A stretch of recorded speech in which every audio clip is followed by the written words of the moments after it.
السلام عليكم ورحمة الله وبركاته. أهلا بكم في حلقة جديدة، ونبدأ معاكم المشكلة اللي جاية لي. ازيك يا عبد الرحمن؟ أنا بنت عندي 22 سنة. أنا قصتي بدأت من أول سنة جامعة. كنت داخلة حياة جديدة متحمسة ومليانة فضول، بس كمان كنت بريئة وساذجة شوية. في الوقت دوه ظهر في حياتي شاب كان مختلف، على الأقل أنا كنت فاكرة كده. كان يعرف يختار كلامه، يقول لي أنت مميزة، أنا عمري ما قابلت حد زيك، أنت الأمان بتاعي. الكلام دخل قلبي بسرعة، خصوصا اني ما كنتش لاقيه حد قبل كده يخليني احس اني غالية كده. بقيت استناه يكلمني، رسالته اول ما اصحى بتغير يومي كله. كان يعرف ازاي يخليني ابقى متعلقة بيه، وفي الاول كنت سعيدة لحد ما بدأت الاحظ اني كل يوم بديله جزء مني وبخسر جزء من نفسي. كان دايما عنده طلبات: ابعدي عن صاحبتك دي، انا مش بحبها، انتي ليه مش متفرغة ليا، ابعتيلي فلوس اخلص حاجة بسيطة وهرجعها لك.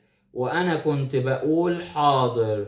كنت فاكرة ان ده معنى الحب، انك تضحي بكل حاجة عشان اللي بتحبيه.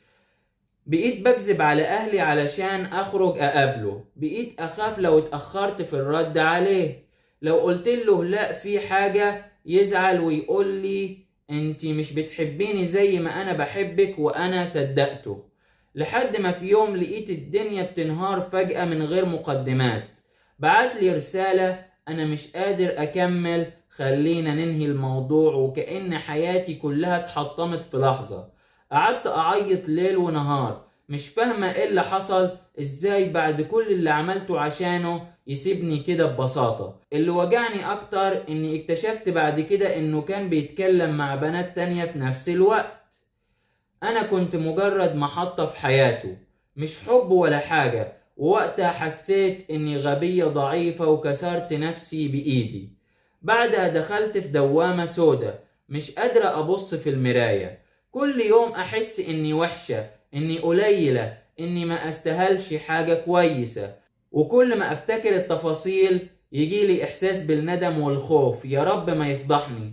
لكن مع كل الألم دوه كان في نقطة نور. ابتديت أقرب من ربنا، رجعت صلاتي، بدأت أقرأ قرآن وأبكي وأنا مسكاه وأدعي: يا رب سامحني، يا رب امسح الغلط دوه من حياتي. وحسيت فعلا إن ربنا سترني، وإن في باب للتوبة مفتوح. دلوقتي أنا إنسانة تانية، أو على الأقل بحاول، بس المشكلة إني لسه مش قادرة أتحرر من الماضي. كل ما حد يتقدم لي صوت جوايا يقول: هو لو عرف، لو اكتشف انتي عملتي ايه. حتى لو كان محترم وجاد، انا اللي ببوظ العلاقة من خوفي وعدم ثقتي في نفسي. انا اللي ببوظ العلاقة من خوفي وعدم ثقتي بنفسي.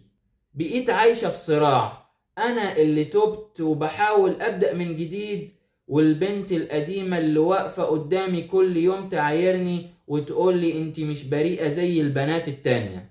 عبد الرحمن، انا محتاجة اسمع منك ازاي اصدق ان ربنا غفور رحيم، وان فعلا ممكن ابدأ من اول وجديد.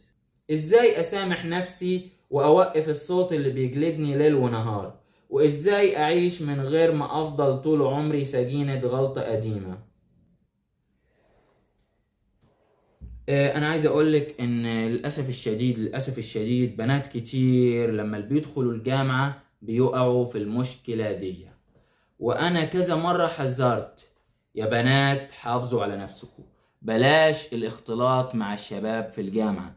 يا بنات حافظوا على نفسكم، خليكم غاليين، بلاش الاختلاط مع الشباب في الجامعة.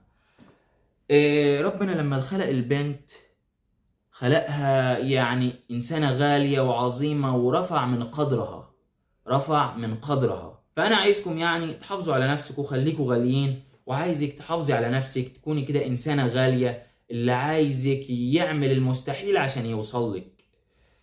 أولا ما فيش علاقة حب بتبقى في الجامعة إلا يعني مستحيلات بتبقى، لأن علاقات الجامعة غالبيتها بتبقى شباب عايزة تتسلى. اكبر دليل ان هو لو شخص داخل جد وبيحب حد، هيروح يطلب البنت من أهلها، من والدها ووالدتها. ده اللي بيحب بجد.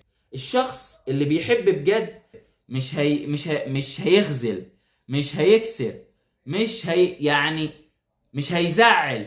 فهو ده الحب الحقيقي. لكن انه شخص يتعرف في الجامعة وبتاع وكلام ده، ما هو الا ايه؟ شاب او شخص بيتسلى. بس انت الحمد لله انك يعني احسن حاجة عملتيها ان انت قربتي من ربنا.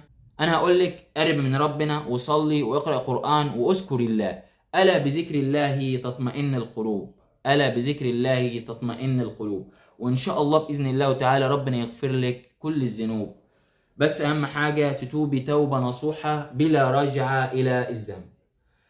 يا عبد الرحمن، انا محتاجة اسمع منك ازاي اصدق ان ربنا غفور رحيم وان فعلا ممكن ابدأ من اول وجديد.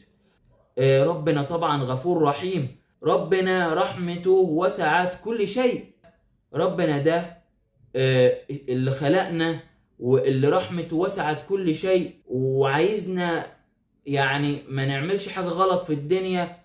وان شاء الله باذن الله تعالى يعني يغفر كل الذنوب. ربنا يعني رحمته وسعت كل شيء. انا ما اقدرش اوصف لك رحمة ربنا قد ايه، من كبر رحمة ربنا ومن عظمة رحمة ربنا. انا ما اقدرش اوصفها. لكن رحمة ربنا كبيرة، رحمة ربنا كبيرة جدا. ازاي اسامح نفسي واوقف الصوت اللي بيجلدني ليل ونهار؟ حاولي ما تفكريش في الموضوع كتير، وحاولي تشغلي نفسك بذكر الله وبالصلاة وبالقرآن وقرب من ربنا أكتر. وإن شاء الله بإذن الله تعالى هتقدري تنسي. وإزاي أعيش من غير ما أفضل طول عمري سجينة غلطة قديمة؟